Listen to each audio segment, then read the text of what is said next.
Hello and welcome to Hugh's News, a Taking Hugh for Granted production. We're here, we're always here. It's me and my good man Oscar, my fellow horse and hound correspondent. How are you doing today, Oscar?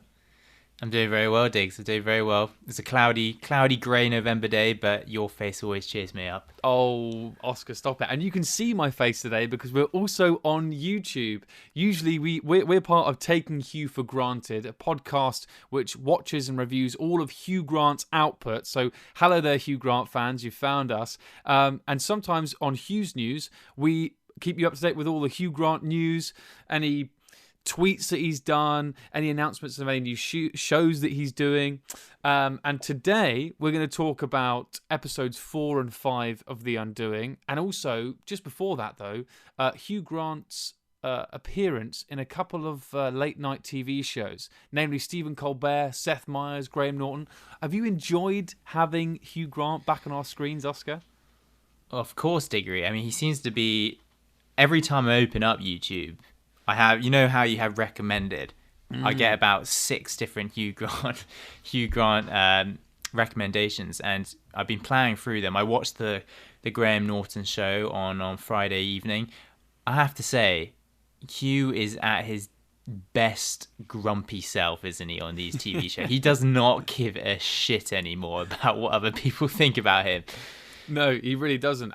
Yeah, he's been great, and there's been some real revelations, so we say. I feel like everyone seems to have jumped on the back of, he told Stephen Colbert that he had COVID at the beginning of just before things really started kicking off around February, March time. And Hugh Grant said that he was sniffing people. He had the urge to sniff people's armpits to check if he could smell. And he ended up spraying his wife's Chanel No. 5 in his face to see if he could smell it. He couldn't smell it, but he did blind himself. And that's what the papers seem to run with as well. They all seem to comment on that. They did, but there was something that we preferred, wasn't there, to that headline? Yes. Well, obviously, during lockdown, he spent a lot of time with his kids. And so he's been getting very familiar with his touchy-feely, shall we say? Yes, not with his kids, but with his, I believe, his daughter's Barbie dolls. He's been getting very, very familiar with those, making them do lots of things together, and basically making Barbie porn. Oddly, the press didn't seem to pick up on that, but I found that brilliant. I can't wait to see it. We've got sidetracked. But it's been great to see him back on our screens. He did a great job on Stephen Colbert, Seth Meyers, Graham Norton. He did a great job. He was charming. He was funny. He was great. But let's talk about elsewhere where he's been on TV. He's been on The Undoing for HBO. We're going to talk today about episodes 4 and 5. We've spoken already about episodes 1, 2, and 3. So if you're listening to us on our Taking You for Granted podcast feed, obviously go back and check those out if you haven't heard them already. If you're watching us on YouTube, hello again. What do you think of my bookcase? I feel like whenever I have Zoom calls and Zoom meetings here, everyone always talks about my bookcase and goes, "Oh, you're just like the people on BBC News who come on." And there's that. Have you seen that, Oscar? The Twitter account, rate my bookcase, and they rate all these academics who go on BBC News and stuff, and it's like they're rating their bookcase on Zoom calls.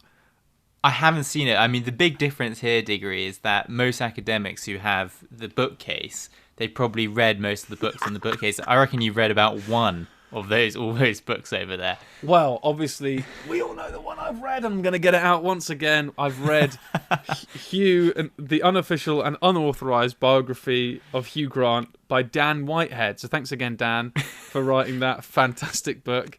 Well, talking about, books and stuff, and Christmas is coming up pretty soon.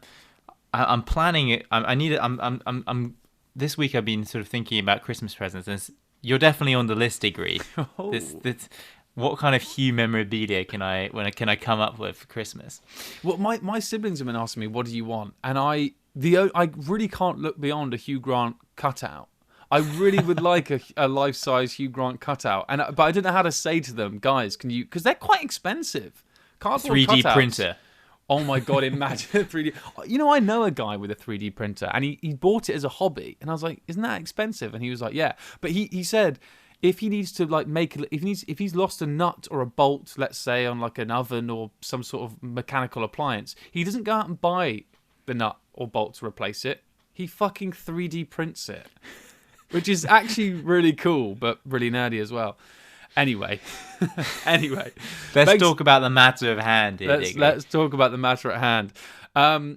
So, episode 4. Do you have any thoughts and opinions for me on episode 4 of The Undoing? We just to remind you, we just come off the back of, at the end of episode 3, Nicole Kidman had been seen and spotted on a CCTV camera walking around within the radius a block away from where this woman had been bludgeoned to death. That's where we were left. That's how episode 4 started. Any thoughts on episode 4? I mean, to be honest, Diggory, my overriding thought from episode 4 was we were left very much wanting. I thought it was the worst episode so far. There were a few moments that were great. Particularly Hugh's interview at the end of the episode, where he goes on television. His lawyer thinks it would be a good idea. That classic moment to get the people to see that you're actually not a bad guy. Obviously Hugh's charm is working wonders here. But overall, I was left frustrated by the episode because there weren't many moments that really got me amped up. I was left wondering what the direction of the episode was and where we were being led, and there was a lot more. There was just a lot of stuff unanswered and not many pressing questions in my head that I really wanted to find out. So yeah, having said that, though, my opinions have changed in episode 5, which is an absolute stonker. But I'm sure we'll talk more about that. How about yourself? What do you think of episode 4? Well, I think you make a great point about the sort of where's the direction of this program going. Because the reason I mentioned the end of episode 3 is because Nicole Kidman is seen at the near the scene of the crime, where near where her husband's lover has been bludgeoned to death. You think, oh my god, this is such a big moment. And episode 4 opens and basically the police go, oh yeah, but we, the timings don't quite work out, so we're not going to think about you as a suspect. And you go, well, that was a cliffhanger. What was the bloody point? What was the bloody point? That was rubbish. So I thought that episode 4 would be Nicole Kidman's now a suspect. Well, she's not. And then episode 4 ends, like you say, with Hugh Grant going, they go, do you think you know who killed her? And he goes, yes, I do. And you go, oh, okay, who's it going to be?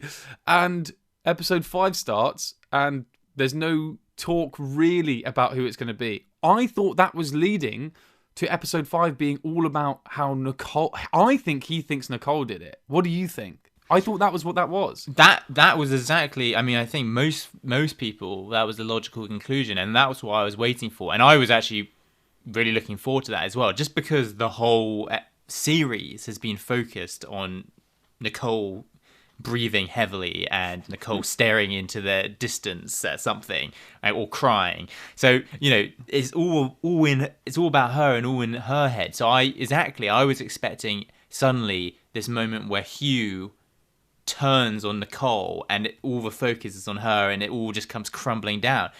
But that didn't happen. Well, just before we move on to episode 5, it's interesting to remember that when Hugh Grant was approached for the role, they only had written 4 scripts. So what we've seen up to episode 4 will have been what Hugh was given. Pretty much. So I'm sure there may have been some changes here and there. And that's what got him hooked. And that's probably, the beginning of what got him to do the show. I mean, based on those 4 episodes, he said he was hooked reading the script. And I feel like that cliffhanger, it did hook me. I was like, right, episode 5 is going to be sick because Hugh Grant has been trying to latch onto Nicole and latch onto the family. The whole of episode 4 was him holding, Donald Sutherland, her dad, was fuming when Hugh Grant was constantly holding her hand the whole time when he came out from bail. When she was in the hospital because she fell over and he was checking her eyes with his little torch and stuff and being all cute and stuff. that was amazing. He was like really latching onto her, and then at the end of the episode to be like, I think I know who did it, and I think it was my wife. Like, that's basically what he was saying. I thought episode 5 is gonna be amazing. It's gonna be this whole like those two at war with each other, and I'm telling you, it's been none of that. So I just wonder whether, what Hugh has seen so far, and whether maybe it would have been enough for you, Oscar, to have taken the role if you were Hugh, based on just those 4 episodes. Maybe it's a leading question from me, but yeah, it sounds to me like you're saying that you haven't been as convinced by the show in general as perhaps you were hoping. I wonder whether maybe I'm coming at it with the wrong mindset, but I sort of find myself for 50 minutes at least a lot, for 50 minutes sat there going, well, this is very pleasant. It's shot very well. It's well acted. The scenes are written in a completely, fine way, but I'm not on the edge of my seat in every scene. I'm not like, oh, these two characters are talking about this thing and this is about to happen and oh my God. Every time I've felt like that, the show's under-delivered, and that is no more so seen than end of episode 4 when Hugh goes, I think it's Nicole Kidman. Like, basically says, I think it's Nicole Kidman. And you're like, oh my God, he thinks it's his wife. He's going to turn this whole thing around on her and save his own back and be a bastard. And none of that really has happened in episode 5. So I agree with you. I mean, so I feel like the ending of episode 5 was really the first moment where I got chills. I got tingles. I was like, holy shit, this is kicking off. And like, I was just, I was jumping up and I was like, oh my God. That was really, like you said, the first moment in the whole series almost, where I was like, well, apart from the end of episode 3 where we see Grace walking along the road. But you're right, that there is something just a little bit missing, and I don't want to sort of be a pessimist about the show or anything. And maybe it's because we're in this culture where you can just watch the next episode on Netflix, or, and you have to wait a whole week. But there does seem to be a lot of build up and not quite enough of a deliverance in terms of the amount of build up doesn't justify what we're getting, the consequence of that build up. Well, you're listening to Hugh Grant taking Hugh for granted on the radio. Hugh Grant taking Hugh for granted. Oh, the podcast show.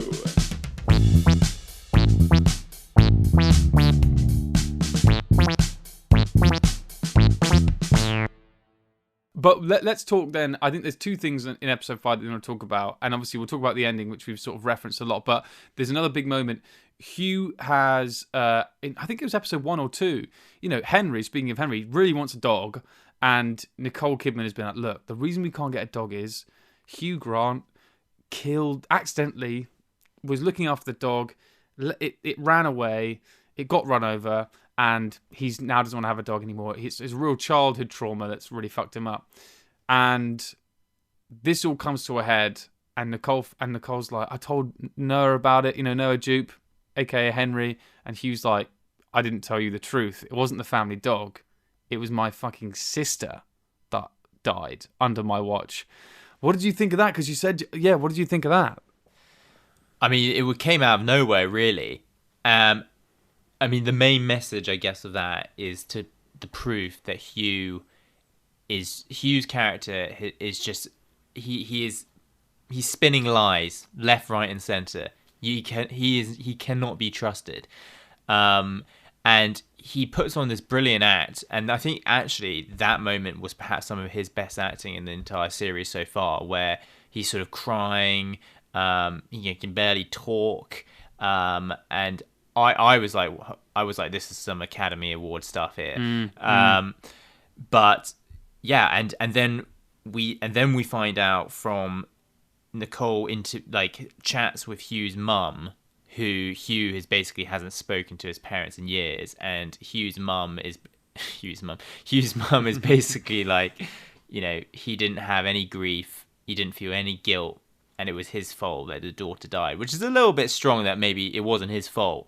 But again, it's like, it is just putting into your head, Hugh's done it. And you're right. The interesting thing about this episode is that we went into it thinking that this is the episode that Nicole Kidman was going to be, put on the dock and accused of being the murderer. But in many ways, it's actually gone back to sort of episode 1 and 2, where Hugh is the main suspect, I think. Yeah, absolutely. And I mean, that's no more so.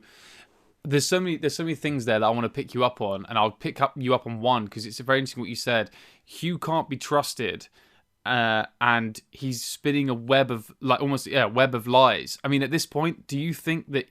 I mean, do you think then he's done it? Is he the bad guy? I mean, because there's no more so big lie than we're being shown this hammer that was potentially a replica of the hammer that was used to batter and bludgeon this woman to death. Yeah, 11 times. I feel like the number's changed, but anyway, 11 times in her face. She's unrecognizable to her husband. He can't identify the body. That's how badly beaten this woman is. Yeah.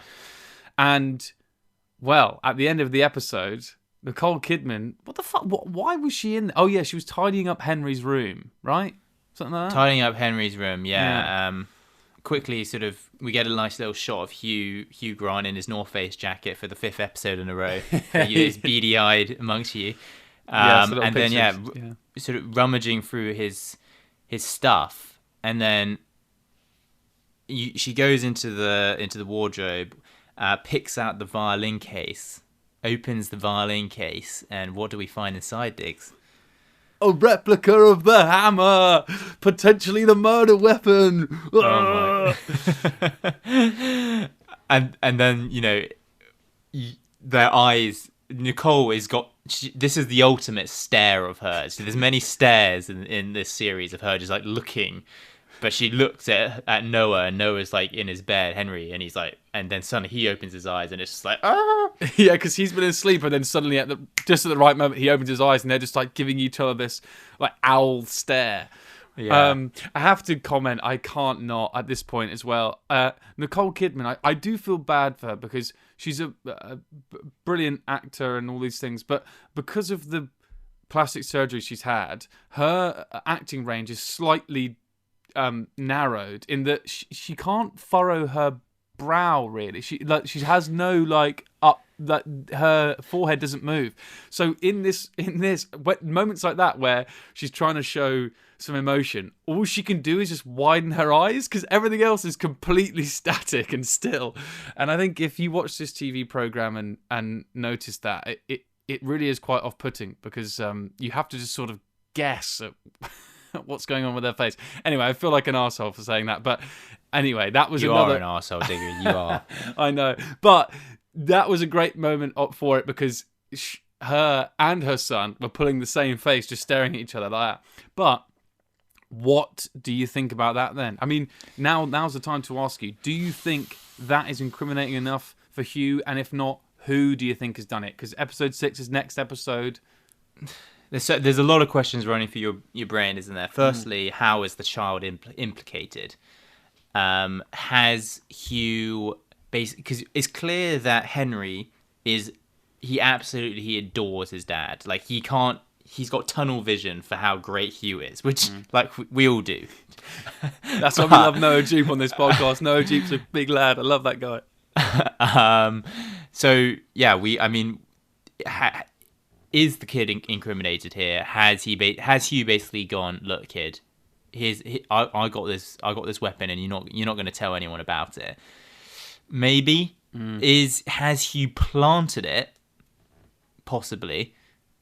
Has the kid on his own accord gone over to the house and just bludgeoned this woman to death? I knew you were going to say that. Yeah, Noah Jupe is now suspect number one, public enemy number one. Nothing's off the table here, to be honest. I mean, something I keep on seeing online on Twitter. People have their suspicions up about the blonde-haired friend of Nicole Kidman because she's just in this program. She's a little bit nuts. Many people think that she is the second person that Hugh had an affair with, and we know that she was hired by Hugh as her lawyer in I think when he left the hospital. So there's a connection there. Is there a reason why she'd have motive? She she was jealous of the fact of Eleanor. There is potentially there, isn't it? Yo, boy, because I was about to say, I was going to be like, oh, let's compare it to our original ideas of who we thought it was. And I remember back in when we reviewed episode 1, I was like, I think the blonde lady has something to do with it. Just because I thought then, I felt like she was this, mum, something about her Just mum. Yeah, exactly. She was this bloody mum, and I hate mums. Something felt off with her. And it's so now, because I was about to laugh at myself for that, but that's a good point. Like, she is in it a lot, and she is, if she has these ties to Hugh, perhaps there's something. And also, this is my big thing, right? I think I've worked out what's going on with the hammer. So Noah does his, violining at school. Someone could have taken his violin out and swapped it with the hammer, perhaps, at school. Who has access to the school? The dad of, the bludgeoned woman's husband. I can't remember his name in the show. Fernando, thank you. And this woman that we're talking about, the blonde-haired lady. So both people could have planted it. And if it's not them, then it has to be Noah Jupe. The 11-year-old has killed her. It must be. I still think it could be Nicole Kidman, though.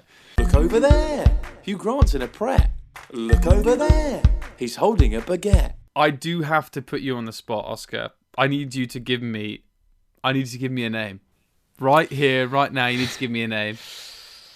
And then I'll do the same, to be fair, and I'll have a little think about it.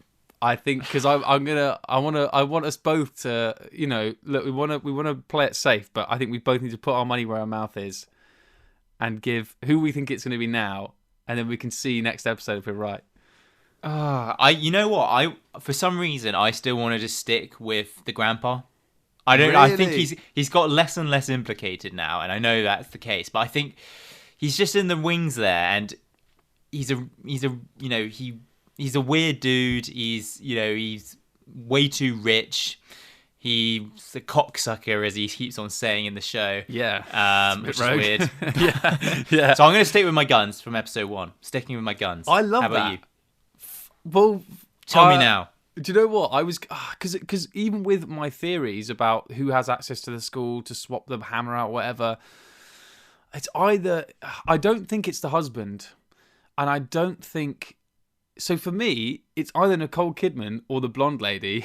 You said one name, Diggory. You said I one know. name. So I'm going to do exactly what you did, shove Nicole out the way, and it's going to be the bloody blonde woman. There are going to be people listening to this who watch the show and be like, how the hell have they picked the two most inconsequential characters? But I think let's stick to our guns. Maybe we were right. I hope so. But all remains to be seen. And no doubt we'll be having a wrap-up episode next week after the final episode. Next week, and we'll have a proper Taking Hugh for Granted podcast on it, which if you haven't listened already to Taking Hugh for Granted, we watch the whole thing and we ask ourselves at the end, was it good, was it bad, was it taking Hugh for granted or not? And I don't know, I genuinely, even that question for me is yet to be answered. I think this next episode is so important as to whether I come away and people go, should I watch The Undoing? And I'll go, no, watch The Queen's Gambit, or yes, tell The Queen's Gambit to fuck off. It's one of the two. It really thanks is for that ending, Fort Diggs. Exactly. Fantastic. Is there anything else on the agenda for Hugh's News, or is that meeting adjourned? I think that's meeting adjourned. And Fantastic. We'll be back. I guess, if this is the first time listening to our show, we're on Instagram, we're on Twitter. You can find us by Gmail. Send us an email at takinghughforgranted@gmail.com. Fantastic. But for now, I guess that's the end of this edition of Hugh's News. Thank you so much for watching and listening, everyone. And we'll see you next time. Bye-bye. Bye now. Bye. This is the end of Hugh's News. We hope you feel very Hugh's News about Hugh Grant. Hugh's News. And everything is very Hugh's News. And now it's time to say goodbye. Goodbye. Hugh's News is a Taking Hugh for Granted production and is produced, edited and presented by Diggory Waite and Oscar Beardmore Gray. The producers of Taking Hugh for Granted would like to state that this podcast is in no way associated with the actor Hugh John Mungo Grant, nor does it endorse his views or represent him in any way. Instead, by creating this podcast, Oscar and Diggory hope to celebrate Hugh's illustrious career, reliving his old classics and shedding light on some of his hidden gems. Hugh, if you're listening, we hope you approve.